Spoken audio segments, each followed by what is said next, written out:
Hello, and welcome back to Dev Game Club, a weekly podcast in which two veteran game developers look at games from the past to discuss their relevance and impact today. I'm Brett Duville, and I'm joined as always by my co-host, a man who has recently been seeing quite a lot of terrain going up and down. Tim Longo. In many ways, sir. You should probably tell people how your trip went. Yeah, good point. That's well done. Double meeting there. It was a good trip. It was an excellent trip. Very difficult for anyone who was looking at the maps or following the maps. It was a 37,000 foot elevation gain over 8 days, 120 miles, and I had a couple 20-mile days. So, I wanted a challenge for myself, and that's what I got. So it was good. And right. the one of the main days, the best days, was this one day that I had to cross over 3 mountain passes in one day, up and down, and it ended up being during a storm. Yeah, and a third up and down. Yes, yeah. And I knew you couldn't leave that dangling. Nope. Yeah, but it was during a storm, so that was sort of exhilarating in a way, and a little terrifying. But had to keep going. So yeah, it was good. And thank you for everybody who donated.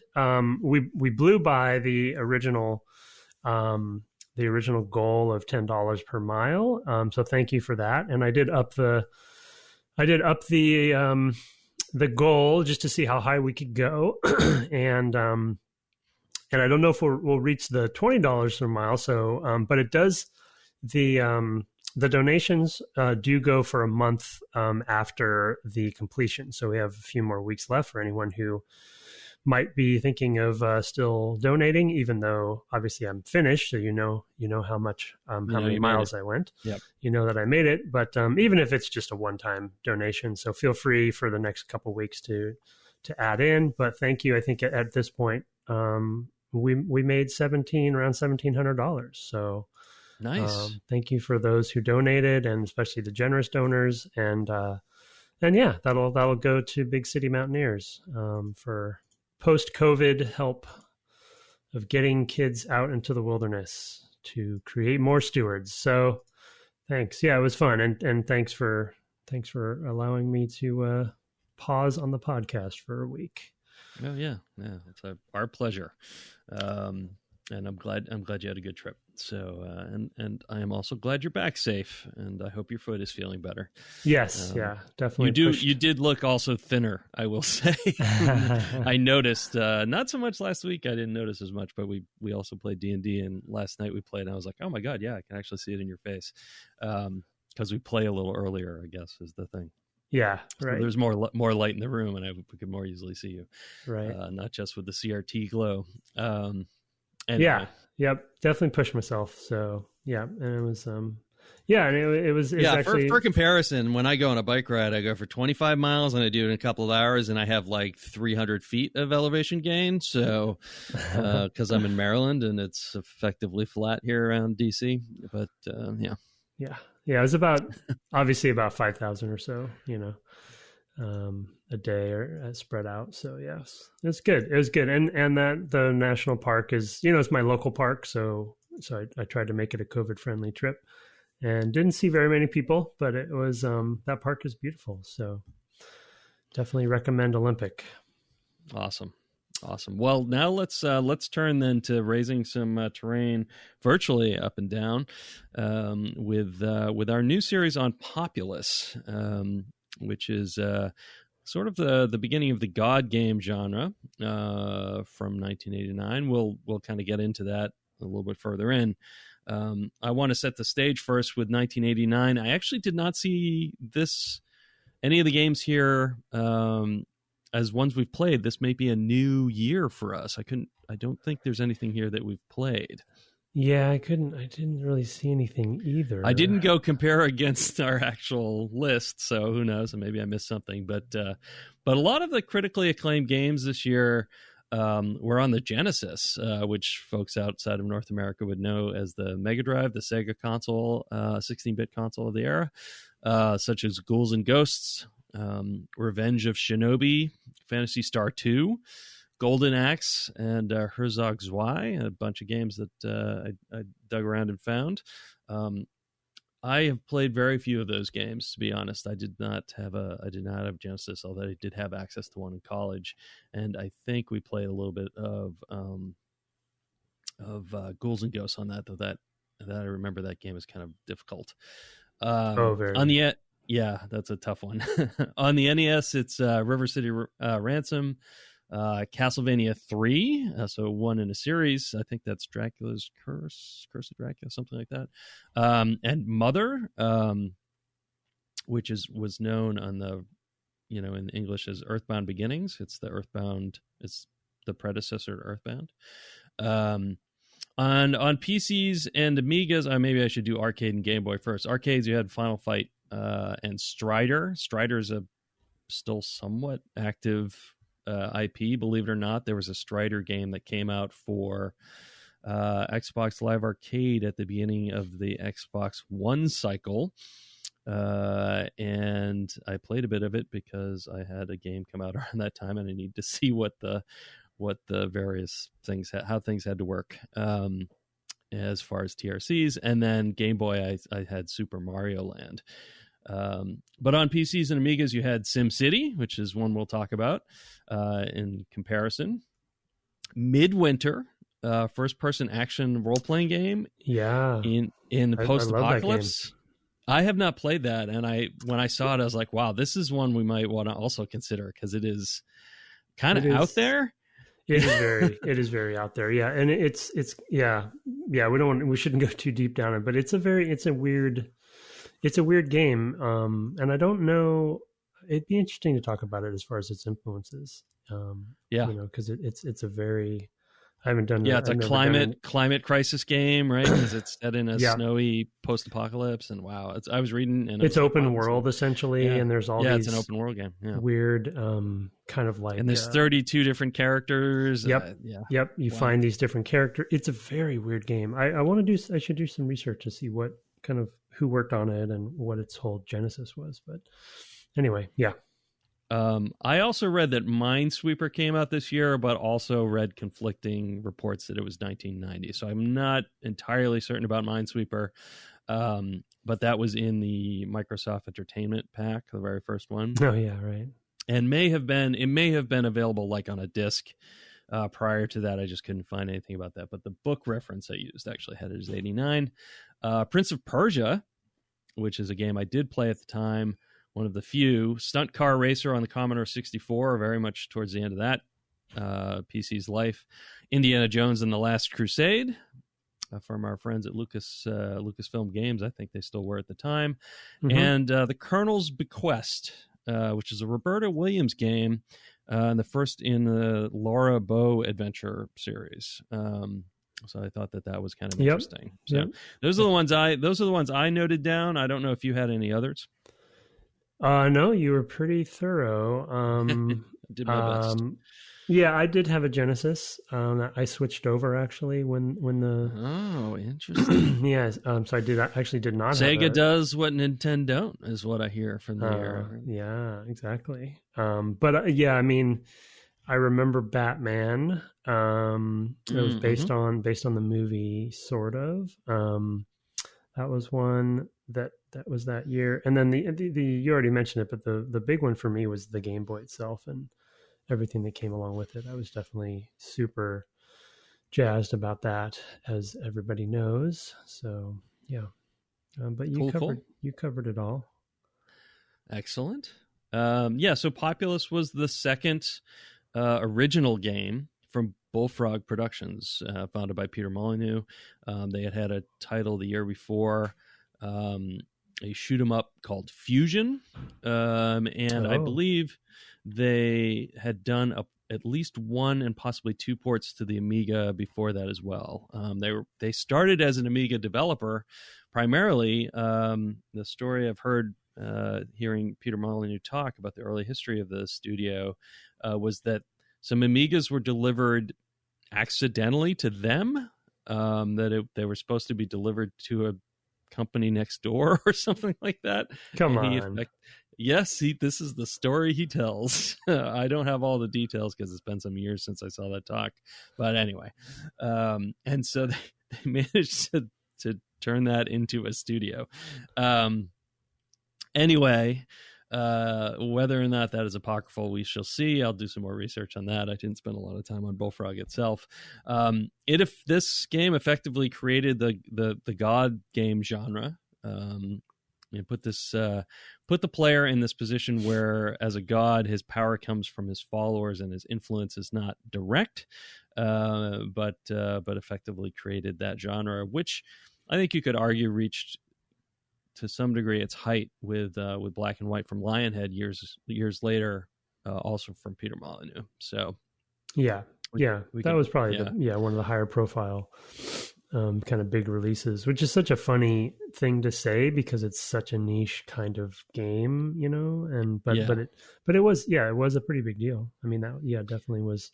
And I think that was probably also when Lionhead started to sort of, after that, kind of decline. So for sure, peak for them as well. Yeah, I think that at that point he was getting so much more involved with Microsoft after they acquired Lionhead.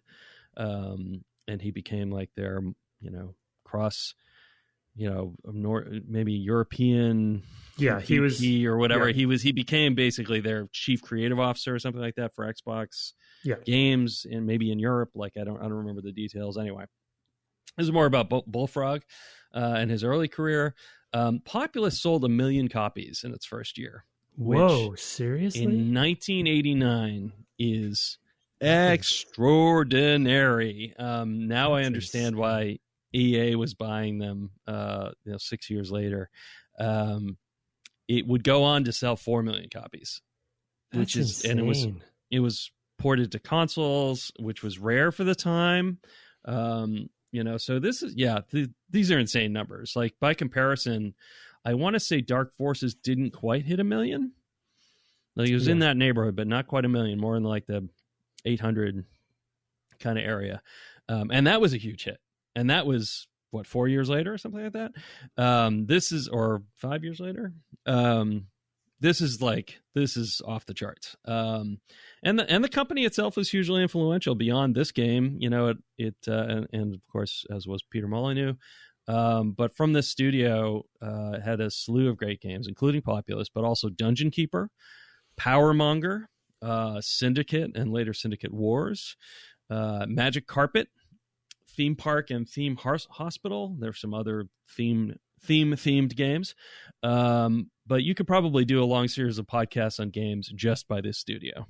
So, oh yeah, for sure, yeah, and all of that was done pretty much between 1989 and 1995 or 6. I think Dungeon Keeper kind of came out a little bit on the later side there, maybe into even 97. I'm not sure, because they were acquired by EA in 1995, and it sort of started its decline then, as a number of key folks would leave, including and especially Molyneux in 1996 after an apparently drunken email to EA in which he said he would finish Dungeon Keeper and leave, and they locked him out of the studio. Quite a lot of drama back in the day. Not that we're not without it these days, but it was definitely a different kind of scale at the time. Anyway, that's what I have about this studio, kind of off the the research I've done. So good, Bullfrog, as one of those. I mean, there was that sort of the early phase back then of like the game developer rock stars, if you will, and he was one of them, and sort of still is to some degree, but not really like that. Yeah, and then Bullfrog he's faded a little bit because it's been some years now. I mean, I don't even remember when 22 Cans started and Goddess and all of that stuff, but it's been at least 5 years, I think, before anybody's really been talking about that. He seems to kind of have retired or something. It wouldn't surprise me. He founded this in 89. So yeah, for sure. But I mean, Bullfrog specifically being purchased was also one of those early big, stories and examples of a critically acclaimed, hit machine to some degree, and consistent, being bought by one of the biggest, if not at the time the biggest publisher, in the world. So that was, that wasn't too, those deals, those kinds of big deals weren't too often. But then that also kind of was around the era of publishers starting to buy up developers more regularly, so. Right. Right. And this was actually another of the sort of studios that EA would buy up. And one of the reasons why they are so often reviled by especially gamers who've been around for a while, I don't really share in that, because I'm not crazy about EA. I'm not really a brand guy generally. I'm more about people. But one of the things is, like, they would buy up studios who were vastly successful and then just not know what to do with them. They just would, they'd get absorbed in and kind of lose whatever magic they had, right? And EA had bought Origin a couple years before this, maybe 3 years before this, in 92 or 93, before they acquired Bullfrog, and it was like the same story all over again, right? Yeah, this kind of started its decline, and I think that there's a lot that kind of happens in that, and this isn't really a cast about that, but it's sort of like it's a shame to see, right? It's like you see these studios who get bought up by something much, much bigger. The culture changes. Often they get a lot larger. I read about Bullfrog that it went from around 60 people to around 150 in a very short period of time, as they were bankrolled, by EA. And that's just, it's difficult for a company to grow 2.5 times and not lose something of itself, right? We saw that even at LucasArts for sure. We were there. So yeah, and anytime you're incorporating a studio into the culture of a publisher, a bigger publisher like that, there's always growing pains, and in EA's case, it's rare that there was a continual success story of somebody that they bought, unfortunately. The only one I can really think of is Maxis, that has managed to sort of maintain, because they've continued to work on The Sims. It's kind of what they do, right? But even there's some tarnishment with the most recent SimCity. Sims, like The Sims is the only thing really, right? They haven't done anything else that Maxis went through a lot of weirdness too, right? With Spore and eventually Will Wright's departure and such. I think more recent example, I think Respawn has been able to kind of keep its own thing. Still early days. still early days though. But yeah, just the list goes on and on, right? So, and we don't necessarily need to go over the list, but Bullfrog is definitely one of the early examples of that whole trend for sure. Right. Yeah, it's just worth remarking, because it definitely, Bullfrog kind of tells this story of like, storied company that got absorbed elsewhere, and some of the initial talent sort of left, especially Peter Molyneux. So it's just kind of it leapt out to me. I was like, oh yeah, I remember this time, like that this was what was happening. A lot of consolidation, a lot of money, especially with the big third-party publishers buying up studios. But we're before all that in 1989, thankfully, with Populous. We should talk a little bit about, you'd mentioned in pre-show about and we've brought up Will Wright already, the various directions Sims were going at the time. So before we get into this God game genre, let's talk about the other developers. You mentioned Will Wright. SimCity, of course, was this year. And then the other one you had brought up was Sid Meier with Civilization coming out in 1991. So just a couple years later, although he was already doing games kind of in this vein. Yeah, it's just interesting to play. We haven't played SimCity yet, but obviously having talked a lot about and played Civ, and we did skip ahead to Civ 3, which, I think in the context of Populous, we'll talk a little bit more about that too later. But it's interesting to see in the same era, essentially, if you take the Sim sort of as a macro genre, but then you see these 3 studios with and I've never actually played Populous very much at all.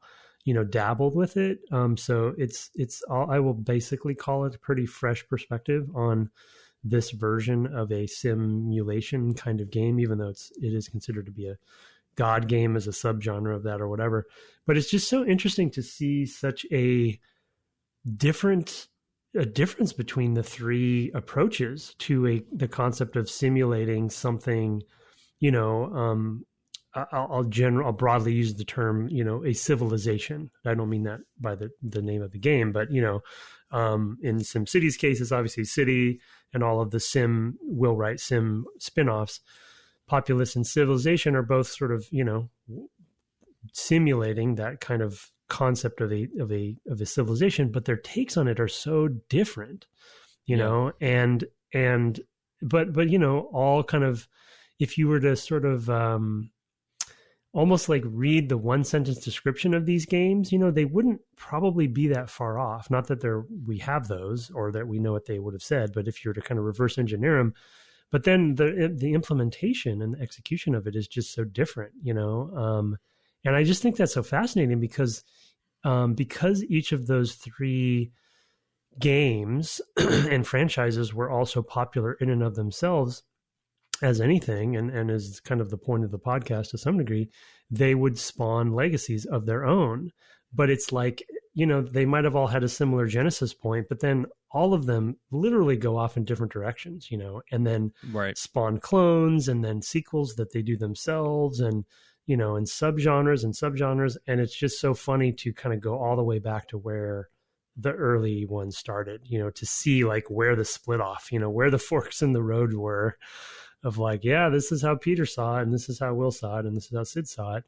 And, and they just kind of started to influence others. So I don't know, it's just fascinating. Also interesting, they're so geographically distinct in terms of where each of those men were. Will Wright's out on the West Coast.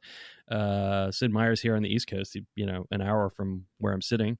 And of course, Peter Molyneux over in Guildford, I think, I think so. UK. Mm-hmm. Yeah, in England, I think was where it was. And yeah, so it's also just geographic, and sort of cultural distinction, right? There's a fair amount of difference between the East and West Coast of the U.S., and certainly a lot of difference between those two and the U.K. Or England, more properly. So yeah, I mean, probably see that influence as well. Yeah, to kind of just like to reverse engineer the what has influenced them to make this kind of, to take the concept of a human civilization and to do this with it from a gameplay perspective is just fascinating, and as we've already said, even though they are simulation based games, each of them are kind of creating their own genre in and amongst that, and thus would be called different things. Like SimCity's called a city builder. This is called a God game, and Civ, I guess, is civilization builder, but right. I don't know. It's Civ. Yeah, just Civ, right? But it's like when Civ you say it's still going, so it's still its own thing. Well, when you say it, as a gamer who knows these games, even somewhat, right? That they're right. You say civilization, you're like, okay, that is civilization, and I know what that is. You say populous, you know what that is, but they all were kind of in the same collective subconscious at the same time. And I just think it's fascinating, that they didn't, maybe they were influenced by each other to some degree, but because we won't necessarily play more in the series to kind of test that theory out to see if they started cross-pollinating. But for the most part, my memory is they don't. They stay on their track and they just keep getting further and further apart to some degree. So I don't know. Just that macro topic was interesting to me, so I wanted to bring that up. Yeah, absolutely. I mean, I also, in pre-show, I sort of link this a little bit to Ultima Underworld. Oh yeah, mm-hmm. Because it has a similar sort of weird sort of, I don't even know, like split up view and interaction modes. It's just sort of strange. I was actually going to check because I don't remember what year that was, but I feel like it was around the same time. 92, March of 92. So yeah, a couple of years later, but it has that same sort of feel of like, well, we can't render a 3D world that crosses the full screen, for example, in real time. So we have sort of different ways of viewing the world, or that presented new problems, right? For example, there's basically a little mini map, which is just 2D with points on it, basically indicating characters to give you the full lay of the land. That's always visible. These days we'd like zoom out, maybe, in other real-time games, and we've played Warcraft. You sort of get a window on the world, and you might have a mini map in the corner, which is like, here's where all the dots are, or something like that, to try to give you an overview. Here it's like literally separated out, and then beyond that, even there's like an information panel basically in the upper right, and in the lower left there's basically all your UI controls. So it's a very sort of strange feeling as well, but it kind of comes out of the same sorts of problems that Underworld would face, in terms of trying to render a real-time first-person view. I think other games at the time sort of had similar problems. I can't remember how the original SimCity was laid out in particular, because I don't think I've played original SimCity since 1989. I did play that year. That and Prince of Persia are two games I did play more or less at the same time. Prince of Persia I actually played maybe a few years later, in 92, I think. But I played it back around that time because I wasn't playing as many games at the time. And I wanted to mention that I did actually play Populous around the same time as I played Prince of Persia, but without access to a manual. I was completely lost. Like, I had no idea what it was. I did not have an IBM PC at the time. I had a Mac that I used for writing papers on. Basically, I couldn't even code on it. I didn't have a compiler or any other kind of environment. These were kind of in my undergrad years, rather, where I wasn't playing a lot of games and I wasn't doing a lot of programming. It's kind of my one gap in my life for those two things. And I can remember going into the computer labs when I was taking a computer science course to actually do my work.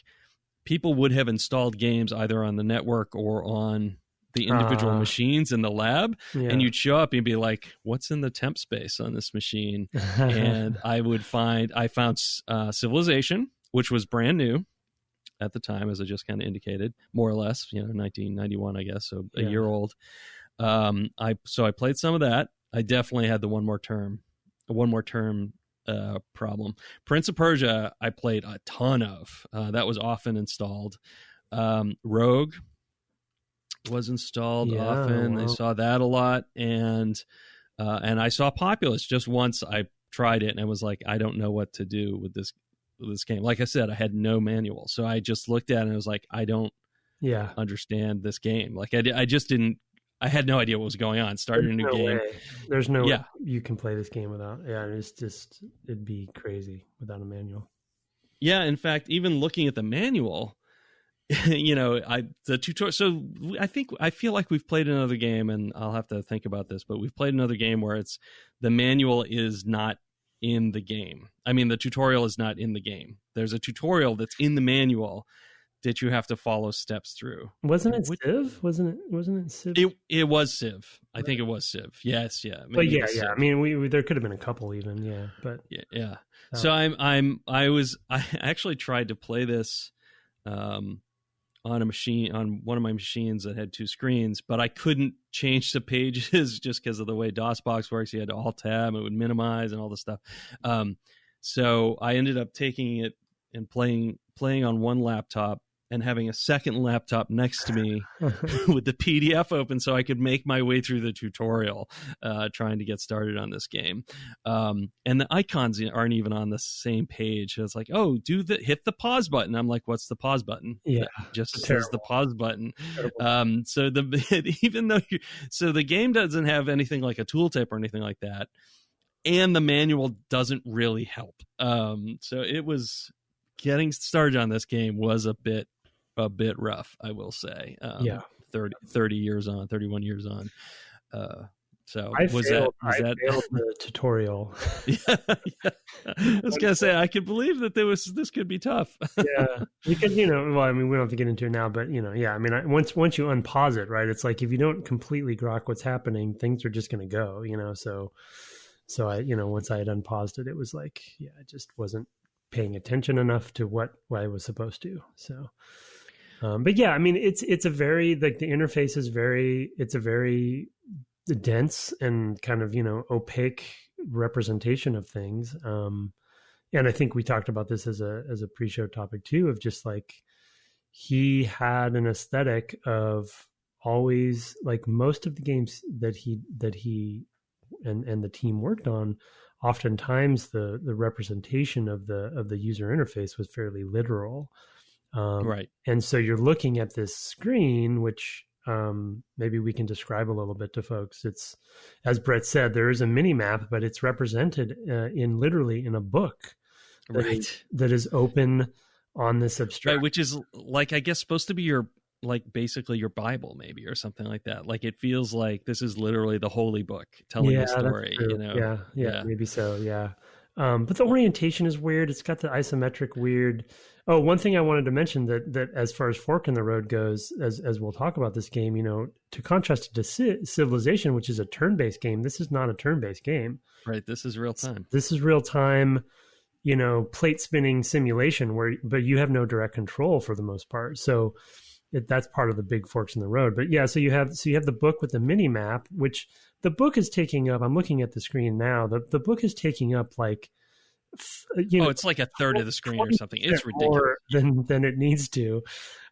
All for the sake of making it look like a book, I guess. It's like, why did you waste all that space? And then there's it's because you can draw the whole background at once, right? So you're saying it's from a memory perspective. From a performance perspective, it's like, blam, okay, there's one bitmap we just draw once every frame, right? And we're going to update the isometric part that's embedded in the book, but that's going to be a second drawing stage. And then we're going to draw the isometric thing, and that's the third draw stage. So there's a lot of stuff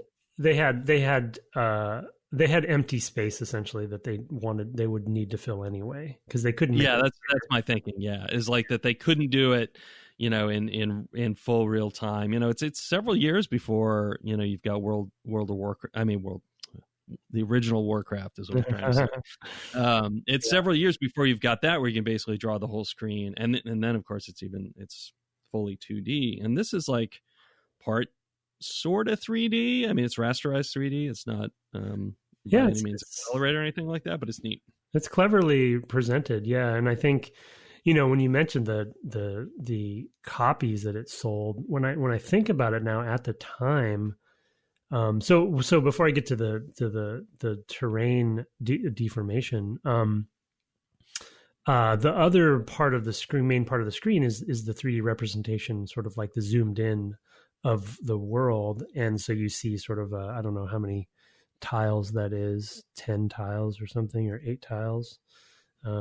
Squared, yeah. But squared, yeah. So you see it's probably 8. It's probably 8 by 8. That would be my guess. Yeah, looks like it. I'm trying to count quickly. Yeah, it's probably around 8 by 8, and so which would make sense. And then then you see a physical representation of the actual terrain that's zoomed in on where the cursor is on the mini map, with the terrain relief, and if there's any characters there, population members, and then walkers, they call them in the manual, which is so weird. And then buildings and stuff.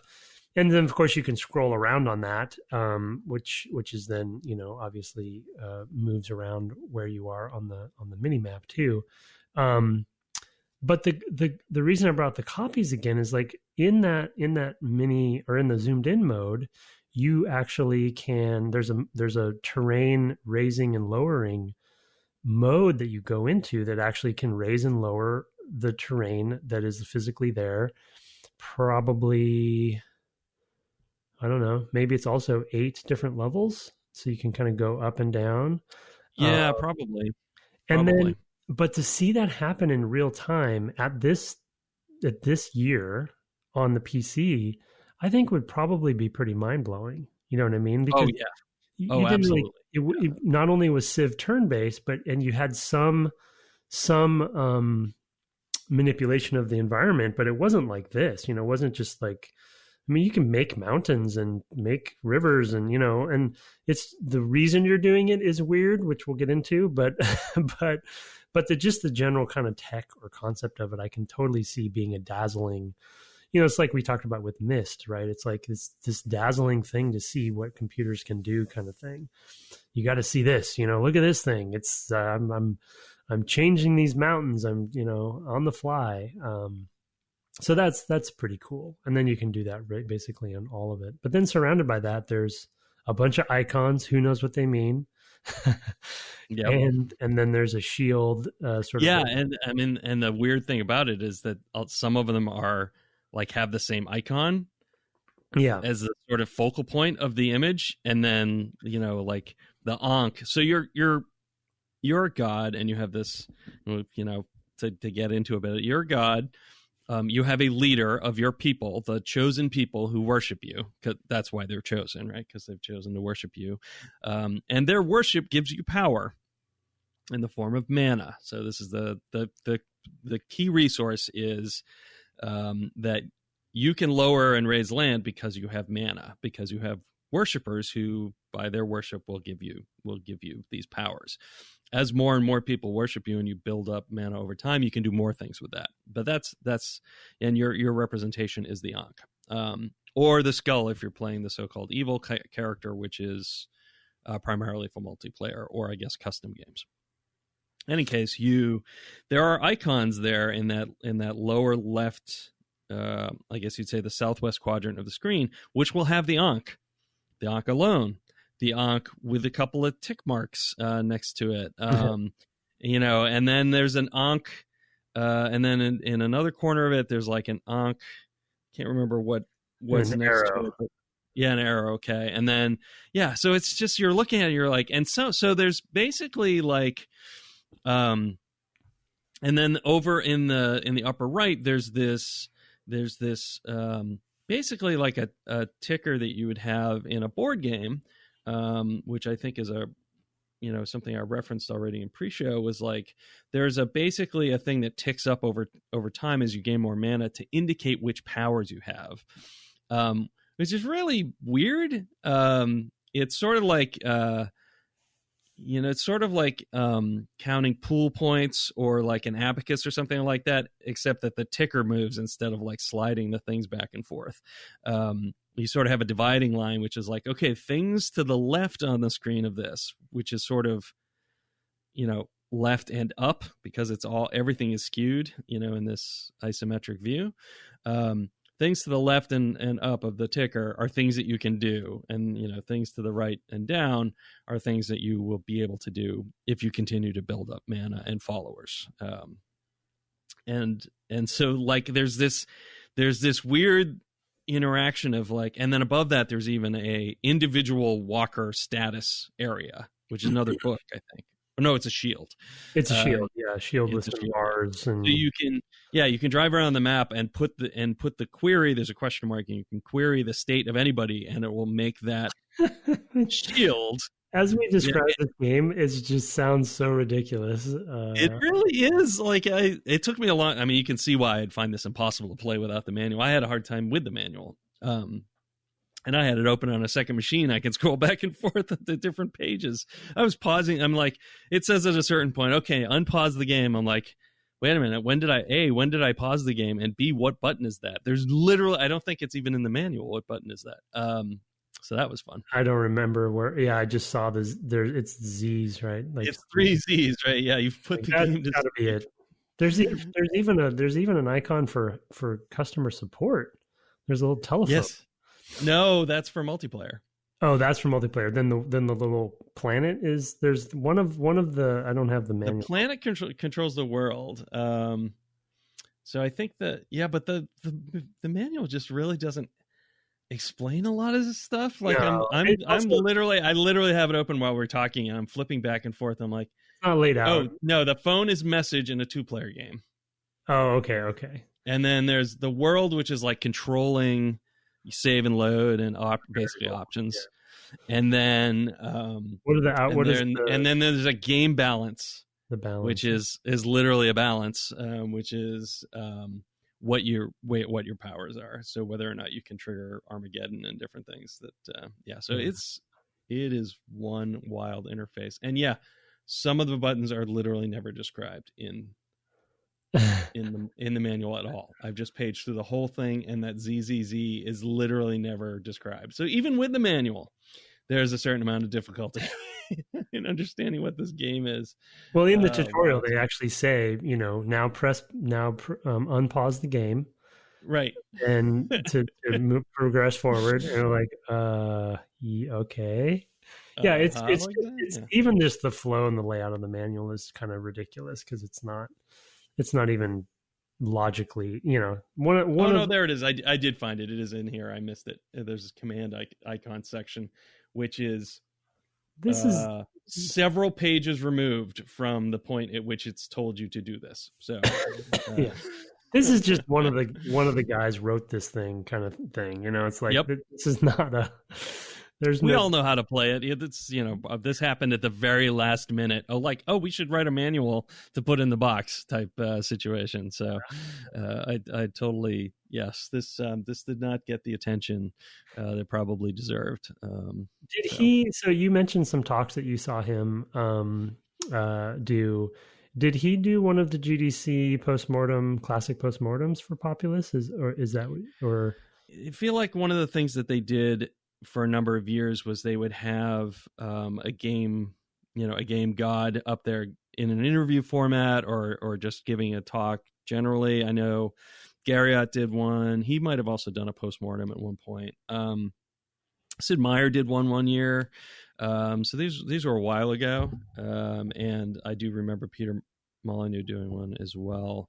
I'd have to look and see who else has done them. I mean, they always have those sorts of folks. They've sort of made that more about game postmortems in the last decade. Yeah, I was wondering if they. But it was prior to that, so it wasn't key to a particular game. And I do think he was just talking about his sort of, it may have even been like the year that he got the Game Developers Choice, Lifetime Achievement Award or something like that. When people get that, they're of course going to be there, and they like to also have them give a talk about really probably whatever they want to. I know Sid Meier's was the year he got a Lifetime Achievement, so it may have been tied in with that.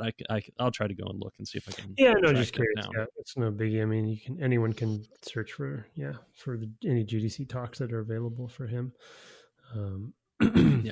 So I mean, one of the things about this is like there is sort of this weird literalization of some of this stuff. Like there's this book with this map inside of it. There's a shield that has the the stats of individual characters on it. There is this whatever abacus, I don't know what you'd even call it, but this effectively a slider, with the moving. The funny thing on it. The funny thing about that slider too is that if you look at the image, it's also almost more literal than it needs to be, because it looks like piping is going into the board. Yep.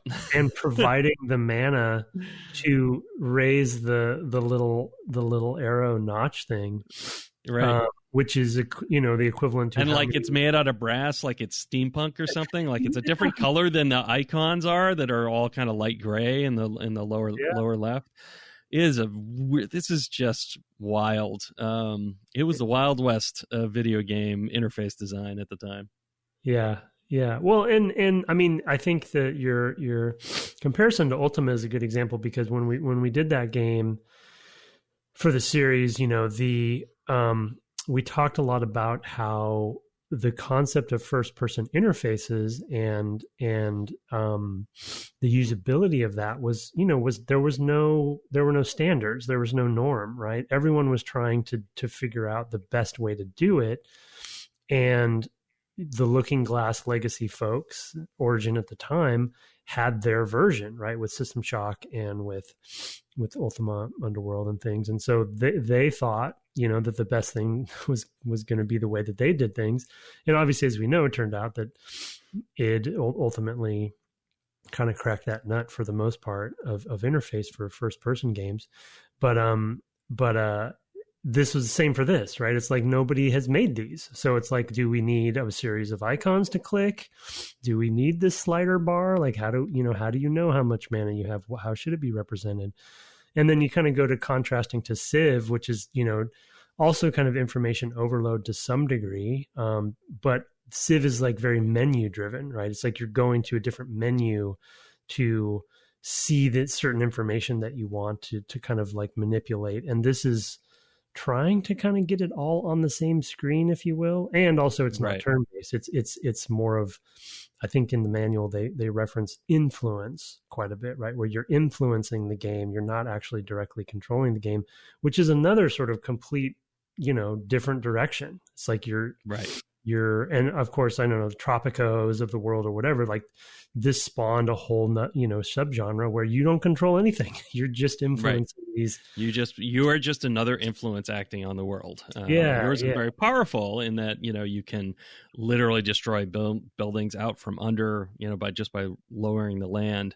I will say, just as an aside, I constantly was getting the two buttons on the mouse mixed up. I wanted the left to lower and the right to raise. That was what was in your brain. Head.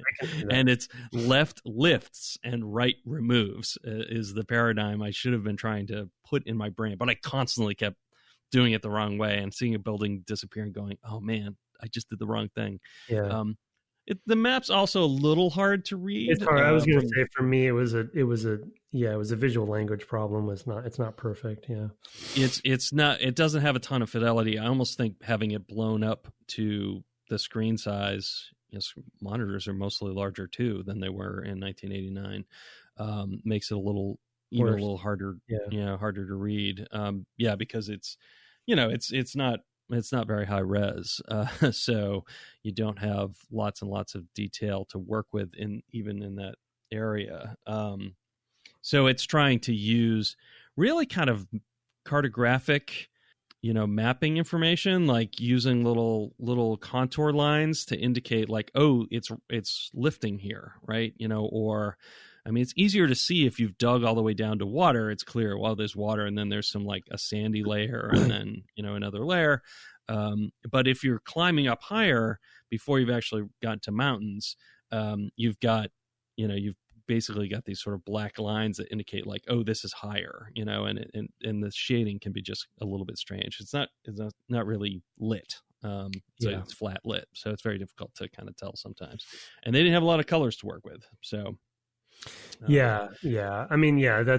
got to be it's probably 256, I would guess, color. So that's 8-bit color. It's not a lot to work with. Very tricky. Art direction to try to crack that nut so it is clear to the player. And what ends up happening for me is I just kind of like, especially in the desert level that I played, which for whatever reason, the contrast of up and down, the sloping and stuff was actually harder to read, maybe because of the colors. But, I ended up kind of just trial and error. Like I just hit up and down, just to kind of see what happens to kind of figure out what level I'm on. Cause it doesn't usually that very clear if I just look at it statically.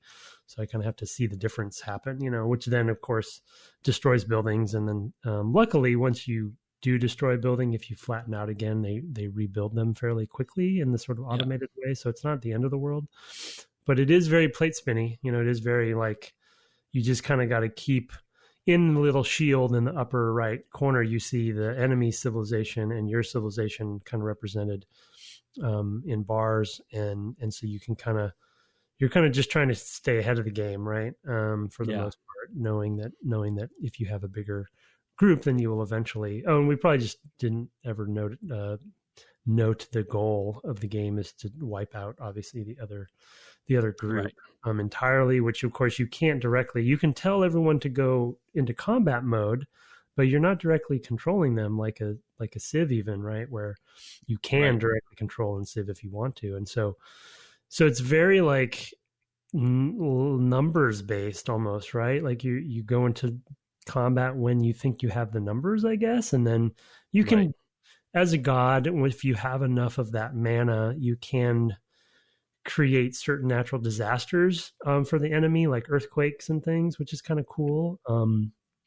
But then, of course, I actually lifted volcanoes on my foes twice to actually speed up the end game quite a bit. So I had a number. So let's talk about. So you're using various powers. We already mentioned raising and lowering, and you're mentioning now earthquake, and I've mentioned volcano. You can also, you have a leader to your population. There's only one at any one time, who's basically your avatar in some way.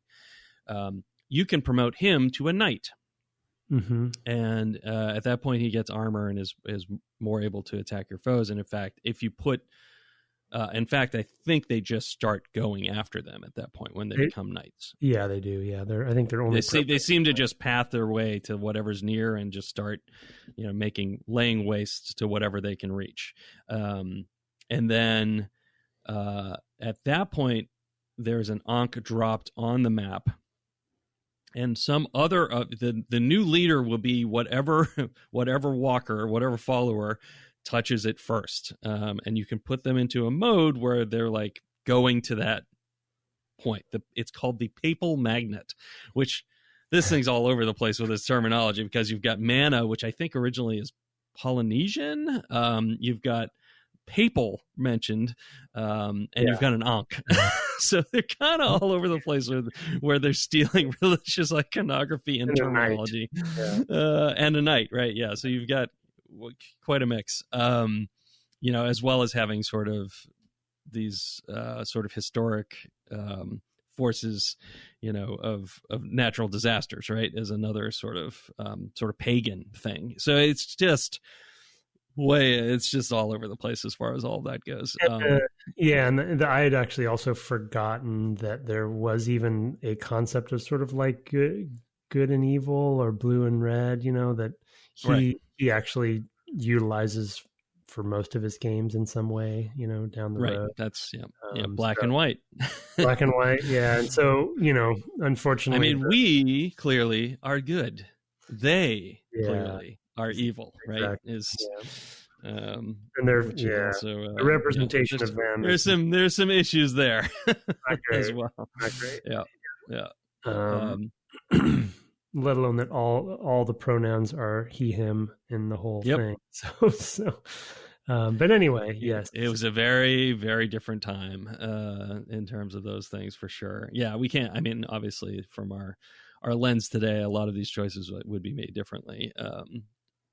And it's not something we even gave the slightest bit of thought to back then. So progress. Yes. And that's good to see.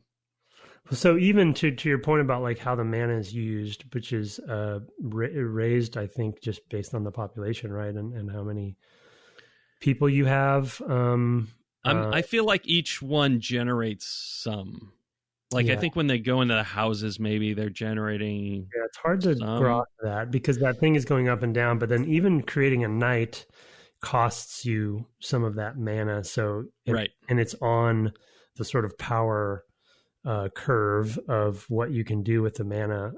So until that little slider is at a certain level, you can't have a volcano, or you can't do Armageddon or whatever, which I never did an Armageddon, but I don't think it's enabled by default. So I think that only comes into play later. I think that's kind of some of the macro of the game, is that some of these things are going to be open later. I actually, looking at the manual, I just realized that the book is not sort of the holy book in the upper left. Well, it maybe sort of is, but it's called the Book of Worlds, which is literally like each page. There are 500 worlds in this game, which are the levels. Yeah, and you're going to different worlds to progress. So it's you're also paging through this book to play the game, even though the pages themselves don't ever change, I don't think. But it's very very static in that. So you can make multiple knights, if you use the mana for that and have them going out, and that seems to be a pretty effective way, at least early game, to do that. But the funny thing about the game that I never got far enough in or realized, is that like the main verb, the main thing you're doing is just flattening land. I mean, Yeah. it's like the goal is to, which is such a funny concept. I guess you can kind of see how they got there, but at least in Civ, there's some semblance of, you know, logic, at least in as we overly discussed in that series, a Western sense of Right. of sort of like how to progress in a civilization. This is like, no, you just need everything to be flat, and then they'll take care of the rest, And if you have enough flat land, then the houses will automatically upgrade to better houses, to castles, etc. And so once the timer's off, you're just trying to see where you can set essentially modes that the walkers will be in, like settling, combat, go to your Ankh, and then I actually don't know what the other one is. I've never used it. There's a arrow with a little person. Do you remember what that one does? I don't actually, and I don't think I used it either. I was thinking that it might be more necessary later. Yeah. So, I'll scroll around here and see if I can find it. But yeah, I didn't know what that was either. There's basically 3 categories of gather together. So they look for each other. Oh. So they join and they become stronger individuals. So this actually happens with your knight as well, that they'll like scoop up. Your knights will become stronger. I saw this happening if you put this mode on. I did do this, I think accidentally. I don't think I meant to do it. I would see the knight walk around and then just like dudes would crash into him and disappear. And I was like, I don't know what's happening. But now I see that your dudes, yeah. I mean, he would go and kill enemies or get killed, but the knights would go. Sound effects which are adorable for all of that stuff too, which is interesting. But that's what was happening, is that they were strengthening. They became a stronger unit. It's sort of like stacking in Civ. Okay, so they're being kind of absorbed by the knight, you're saying? Right, yeah, and making them more unit powerful. Has these 2 bars that the manual kind of describes, but they kind of fill up, I think, and become, it basically is like a level up. It's a terrible representation of leveling up, I guess. But on the little shield thing, you see to the right of the portrait of the unit you're looking at, it shows 2 bars that raise up, and they change colors as they fill up to, I think, create better enemy or better units. The left bar, it says, is the size and strength and defensive value compared to the right. I mean, to a castle. So a full bar would be a castle. Is strength. So a castle is if you have enough space, I guess they'll turn a building into a castle. Right, but those bars mean something different on a building versus a unit, though, right? No, on a unit, it means what percentage of a castle is this in terms of its size and strength. Whoa, okay. Wow. It's like, so a fully powered up knight, I guess, who's absorbed lots of people, becomes effectively able to take down a castle. And then the other one says how close a building is to turfing out a new walker. So the second bar is if you do a query on a building, it will tell you how long it effectively until it will kick out a new person, a new follower, a new walker, which is wild. So wild. Okay. So no, you're right. It's the building. I misread that because it doesn't say if you're viewing a settlement, it represents its strength. Okay. When you're looking at war, it's the strength of the walker. There are 3 bars representing. This is nuts. There are 3 bars representing a walker's strength. Only 2 of these bars are shown at any time. Yeah, right. Yeah. Okay. When the right-hand orange bar fills up, 1 small notch appears on the left side orange bar, and the right-hand sidebar appears. What? Yeah. What does this mean? So funny that they would tell you. A walker with a full yellow and orange bar is very tough. When you're looking at someone in combat, the bars show the relative strengths of the 2 combatants.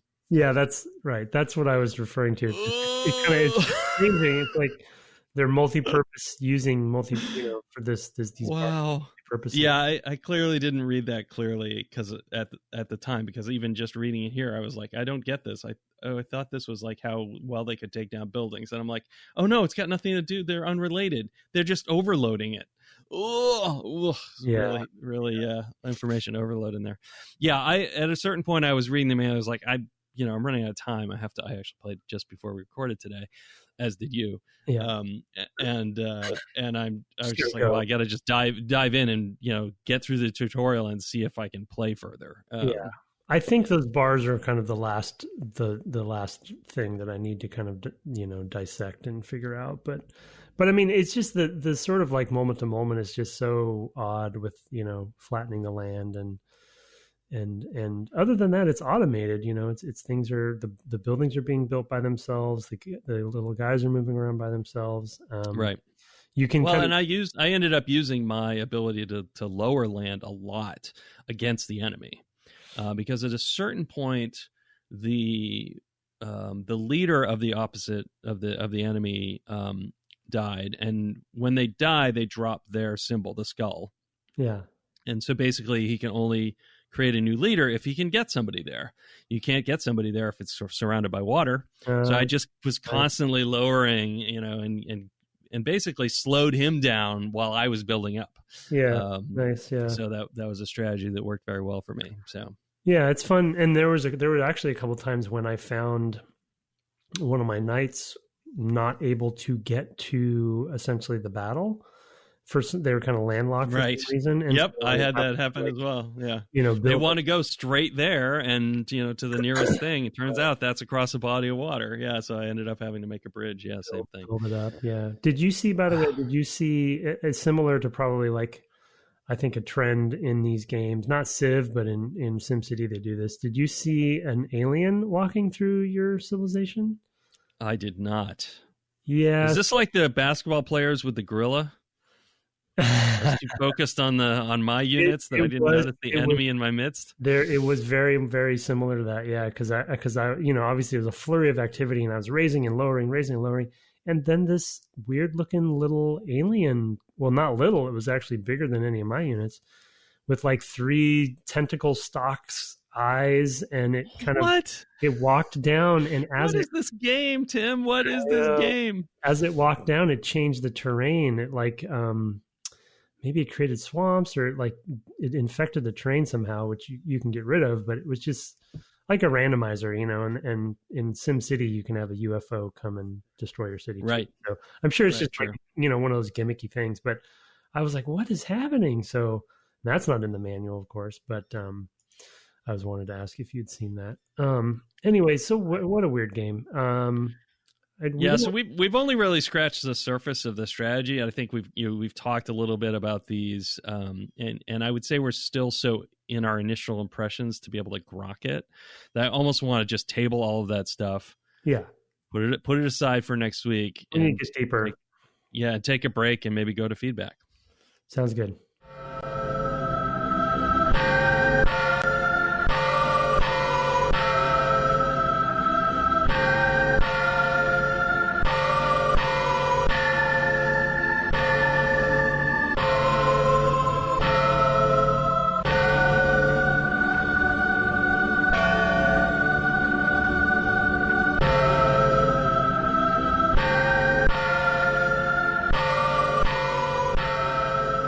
Welcome back from the break. At the end of our discussion of Phoenix Wright, Ace Attorney, I had asked for suggestions from folks for follow-up visual novels because I was finding myself kind of wanting to scratch that itch a little bit more. I have been playing Hotel Dusk. I'm up till 10 p.m. for people who know that game. I have no idea how many hours that game has, whether it's like 7 chapters or 12 chapters or 24. I have no idea. So we shall see. But I feel like I'm getting closer to the end. And I had a number of emails that had suggestions, and rather than read them in their entirety, I have some notes just of different people recommending games. So thank you to these people. Ben from Iowa Zog recommends both Danganronpa, which I mentioned, but also 999 from Nonary Games, which I did pick up because that's me. Jonathan Stoller recommended Ghost Trick Phantom Detective, where he plays a ghost who can possess objects and perform tricks by physically manipulating them, turning a bike's handlebars, opening and closing lids. You have to use these tricks to indirectly manipulate characters to do what you want by altering the environment around them. it's a crime-based visual novel. Like Phoenix Wright, it uses room-constrained puzzles in place of detective and lawyer work.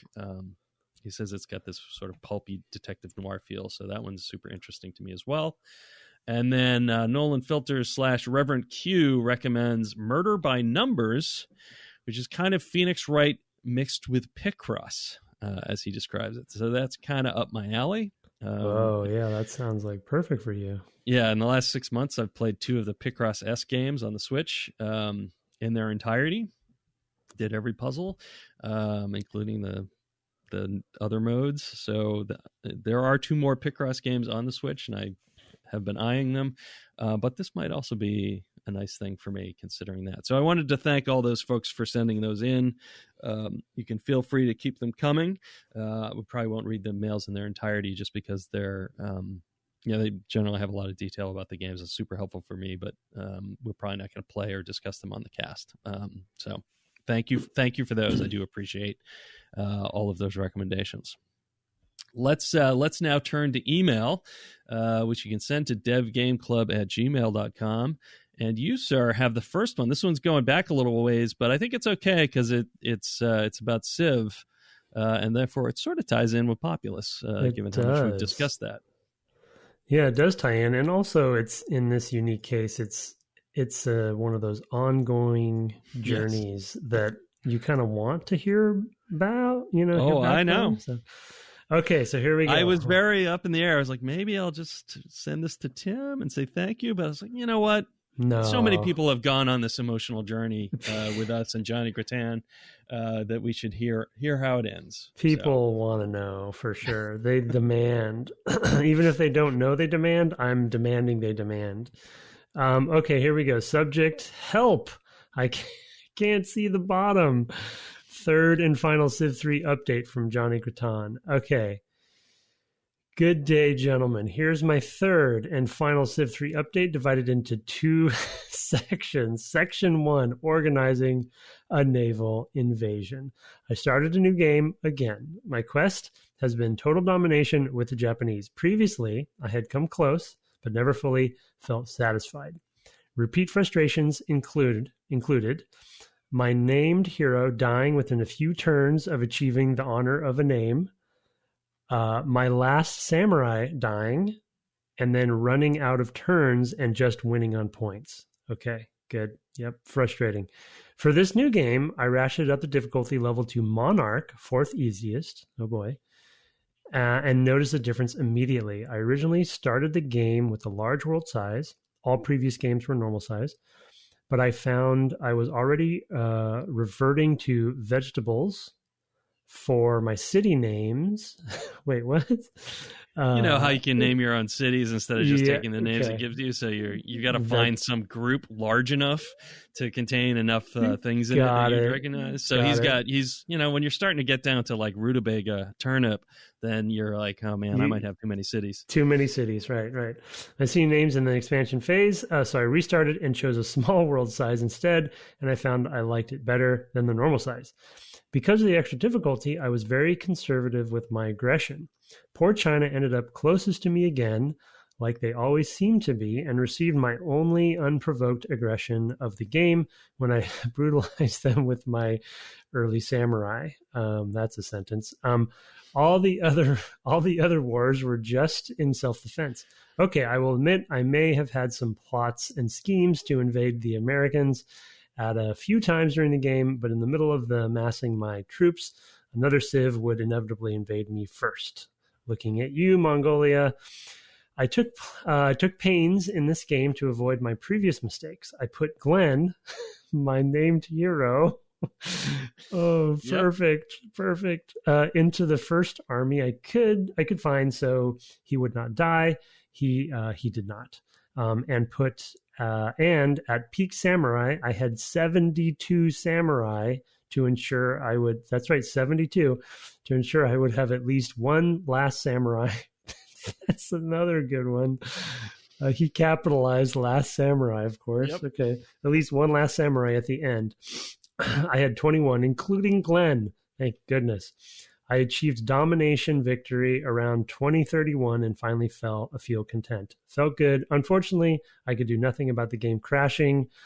Ah, that's right. I forgot about that on the victory screen again. I forgot about that crash. I had that same problem. What a ridiculous. Okay. Section 2. Window dressing. I have put many... I'm aware, speaking of that, before we get into section 2, I am aware of a game historically which had a crash if you exited the game. And rather than address the crash, they would let it crash, but they changed the output message to the DOS window, because you could basically hack you were running DOS, whatever that mode was called, where you were controlling the memory, and you could change the error message that DOS would spit out for a crash. They just changed to "Thank you for playing such and such game." So you just hacked the memory of the DOS system that they had running the OS. No one was the wiser, and no one was the wiser. It was like, oh, this is the quote unquote clean exit. Anyway, wow, that's quite a bug fix. Clever. Yeah, you won't name the game though, so you don't want to. I believe it was Morrowind. Okay, but it might have been even earlier than that. It might have been Daggerfall or whatever, or Arena. Daggerfall was a mess. I challenge anyone to try to finish that game due to bugs. Anyway, section 2, window dressing.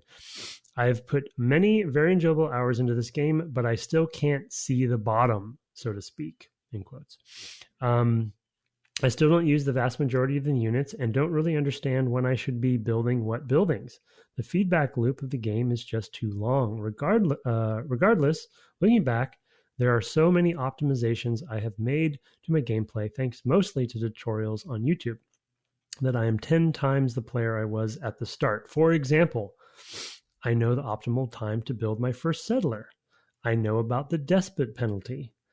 Okay. I know how to maximize my chance of getting a free settler when pillaging a barbarian camp. Wow. The list goes on, but so many are just too tedious. For example, any surplus science research is wasted when completing a technology, so it pays to divert the research to something else on the last turn before completion. What? The same goes for production and completing a new unit. Jesus. There was one optimization, in quotes, that I saw on YouTube that made me realize I would never master this game. The optimization was developed to be competitive on Civ level difficulty, the most difficult. Basically, it goes as the player window dresses their finances, so the AI believes they will be able to deliver large amounts of gold, i.e. 100, per turn to trade for technologies or whatever the player wants. The player ensures part of the deal is that the AI gives them a resource or luxury.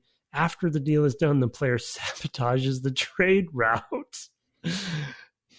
Oh my God. The player keeps the tech, but the AI loses the gold per turn from the player. I will spare you further details, but it can easily take several hundred clicks to complete this little charade. That will do me. I have stopped. The way he ends it. That will do me. I have stopped playing Civ 3 for now. Cheers. Pockets the Great. Pockets the Great. Yep. Johnny, thank you so much. It's been quite a ride with Johnny. Yeah, we have limited time with any particular game, and this is a game that rewards apparently unlimited time. So for those who weren't hearing this along the way, we heard from Johnny, I think, during the series, and then maybe with whatever game we played after Civ 3, we heard a second update on his trying to take over the world as Japan with a conquest victory. They're very entertaining. You can go back and listen. Just search for his name in the show notes. So very good. Here's one on our Republic Commando series. Subject: Star Wars Republic Commando, quote unquote, 2 surprise guests follow-up from Brian. Hi, Brett and Tim. Hello. I know you've gotten some pushback regarding how long your SWRC series was, but I thought it was great. I especially love the surprise guest episode with the two of you diving into your starts in the industry. A couple follow-up questions for each of you. Tim, I've also found there's a big difference between working as an individual contributor in a role versus being a manager. I've gotten the advice that they're two completely different jobs, and being really good as an IC, individual contributor, doesn't mean you'd be good as a manager. That said, I'm curious, what are the most common misconceptions or mistakes you've seen managers make? What best practices would you recommend to new managers? I'll let you cerebrate on that for a moment, and I will read mine. Brett, I'm also a software engineer with a computer science background, and I was surprised to hear how familiar your experience starting your first job sounded. Specifically, I found that university left me almost completely unprepared for actually designing and writing software based on user and customer requests. I was lucky to have a good mentor at my first job as well. What advice do you give junior programmers starting out in the industry, or even follow yourself when you move to a new tech stack or company? From Brian. If you're ready, you can go. Otherwise, I've had this in my brain for a week, so I can jump in and give you more time. Why don't you go ahead? I think I'm fairly ready, but you can. I'll be more ready. Yeah. Yeah. For me, I mean, what I follow myself is literally finding the people. I mean, I find mentors, even though I'm at a point in my career and sort of my skills where I'm not looking for sort of moment to moment stuff. I always have blind spots, whether that's I've not worked with this hardware because I've been out of, say, AAA for a while, or it's typically things like that, or I'm just moving to a sort of different specialty, like moving into the systems group, and into machines that had, concurrency issues, multiple processors.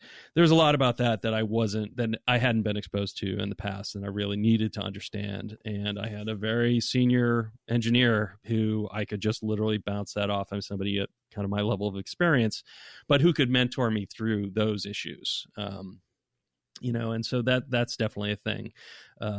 Often it's a good idea to find somebody who's, kind of at your level or just slightly above your level, because somebody who's much further advanced in your field can have a hard time remembering what it was like to be in your shoes. Like, I'm 22 years removed now from my start, almost 23.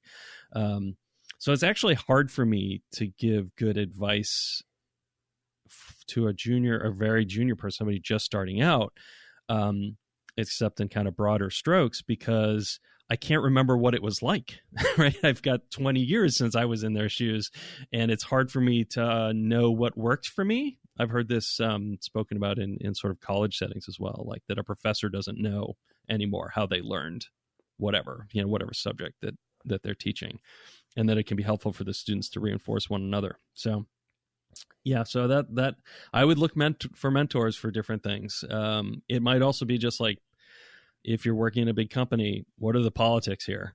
Who maybe have somebody to help you understand what the relationships are and the dynamics of the personalities involved. That can be helpful too, depending on where you are in the hierarchy yourself. So yeah, those are the sorts of things I would recommend. Let's throw it back over to Tim here on the management question. Yeah, to reinforce what Brett was just saying about mentorship, I think I agree with him just in general that I think juniors, often do get overwhelmed thinking that because they're new and junior that they have to like prove themselves and be perfect at everything and, and independent and, figure it all out or whatever. But like, I totally agree. They often do it by sweat, by just literally putting in 2 days for every day everybody else does, so they can learn the code base. It's like, no, just ask, man. Like, use. It took a long time to build this. Yeah, ask people. Right. Well, and I think obviously I can't speak for every sort of lead out there, but I think that juniors also sometimes see it as a sign of weakness that they have to go and ask questions or whatever, but as a lead, I actually see it as a strength, when someone is interested and wants to know what a mentor or someone more knowledgeable knows about the engine or about the game or what have you, because it shows their interest. It shows that they're asking the right questions. So Yeah, I just wanted to reinforce that. To my question, which I kind of have the same answer for both questions, because he kind of asked what lessons, but also like what advice, I guess, for managers. The one thing that comes to mind, which I guess is a little bit on the cheesy side, but I fully, and I think I probably talked about it before, but I fully support and have always agreed with. I think one of the biggest mistakes that managers make is thinking, well, basically not listening. It comes down to not listening. And what I mean by that is, I think, especially if you're a new manager and say you've come from a lead position or an IC role, and you're like, all right, I'm finally a manager. I'm doing the managerial stuff, when oftentimes you probably have no idea what that means. And so it's going to be trial by fire. But they think that as a manager, you are the one that knows everything and should know everything, kind of contrasting what we were just talking about with Brett's answer, and that you need to have the right answer for anyone's predicament, whether it's somebody coming for advice or career trajectory or sort of how to handle an interpersonal issue. But I think one of the mistakes that I definitely made, and I've seen others make, is that the manager doesn't have to be the one to come with all of the solutions, like just off the top of their head. Oftentimes, if you just listen to the person you're managing and troubleshoot like with them and kind of extract information from them, the answers of what to do are often in there someplace. And I think a lot of times managers just kind of like think they have to dominate the conversation and kind of like offer all of the solutions. And then the person just goes away happy and okay, I have my marching orders. I have all the solutions. But usually I found the manager doesn't really have, they think they do, but they don't. They can, I think especially a lot of new managers are a little cocky about it. And really it's just, for me, it's been the advice I'd give is just ask good questions and listen to what they have to say, listen to the situation. And usually the answer comes through that conversation of back and forth rather than thinking you have to have the silver bullet. Yeah, I would totally echo that. I mean, that's asking questions is probably the number one, sort of superpower, I think, as a lead that you can do. And honestly, a good question to start with often is literally just why. Like, why do you want to know the answer? Why are you asking this? Right? Yeah. Often asking questions, it's like a sort of a feature of the Socratic method or whatever of trying to get to an answer together, because you're basically teaching them a thought process when you're asking them questions rather than just providing an answer. Like, somebody comes to you and, yeah, exactly. You're by asking them the questions and showing them you have the information you need, to get to the answer. You just haven't learned the skill of navigating that for yourself. That's what you're trying to help a person do at that point. Well, and also there will be times where you literally just have to say, because of whatever you're supposed to ship next week, like, okay, do this. But for the most part, you have the time. Oh yeah, no, for sure. No, there's definitely times when you have to be directive as well. I was more of just like responding to the what advice, and what mistakes you see. Yeah. But I think the other part of it, of what you're saying, which is true, is as you, because especially as a new manager, one of the most important things you can do is get to know and understand your folks. And so if you are asking a lot of questions and listening a lot, you're getting to understand what makes them tick better too, right? Rather than molding them toward the direction you think they need to go because of your own personality or how you think the team should run. Everyone's going to be different. Literally every employee will be different. So you have to get to know, you have to listen and get to know what things are going to come up based on the way that they run, that will help them more and more the longer you manage them. So, and I'm not talking about anything about skill or design chops or anything like that. It's just literally people stuff. So.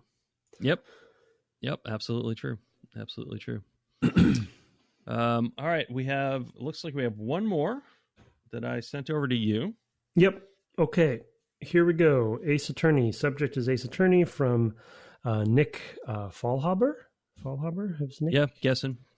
Okay. Haven't heard from Nick before. So yeah, I didn't. Okay, apologies if we mispronounce that. It is not an acronym. I mean, an anagram rather. Hello, Dev Game Club. You never know. Glad to hear you guys are enjoying Ace Attorney, which is one of my favorite series. I bought almost every release and play through the original trilogy every couple of years. A couple notes to add to the discussion. The games were originally set in Japan, but it was changed to Los Angeles for the U.S. localization versions. But this leads to some weird, wait, is that really America? moments like you guys had. He has a note here. No, Ben, I added you that added that. Okay. Ben from Iowa, Zaug, did I get that right? Yep, you got it right. Pointed out in an email chain that the first case had a U.S. passport and the time difference of 9 hours to Paris, indicating L.A. Got it. Yeah, good point.